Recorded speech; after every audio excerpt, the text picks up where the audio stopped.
Recreated speeches, explanatory talks, and comic sketches were also released as Edison records, but their popularity was limited. Harry E. Humphrey recorded many such recitation records, including this version of Lincoln's Gettysburg Address on an Edison celluloid cylinder of 1913.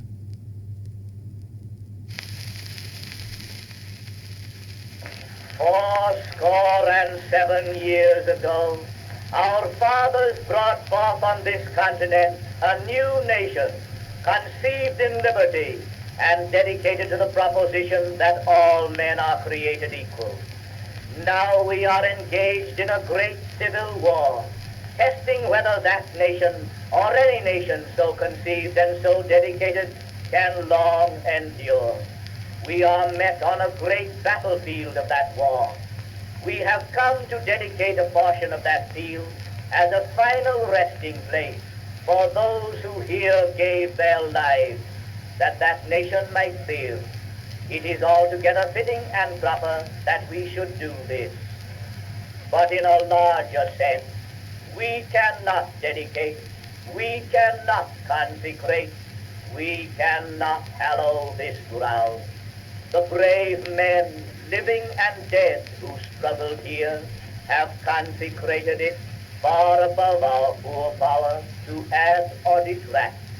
The world will little note nor long remember what we say here, but it can never forget what they did here. It is for us, the living, rather to be dedicated here to the unfinished work which they who fought here have thus far so nobly advanced.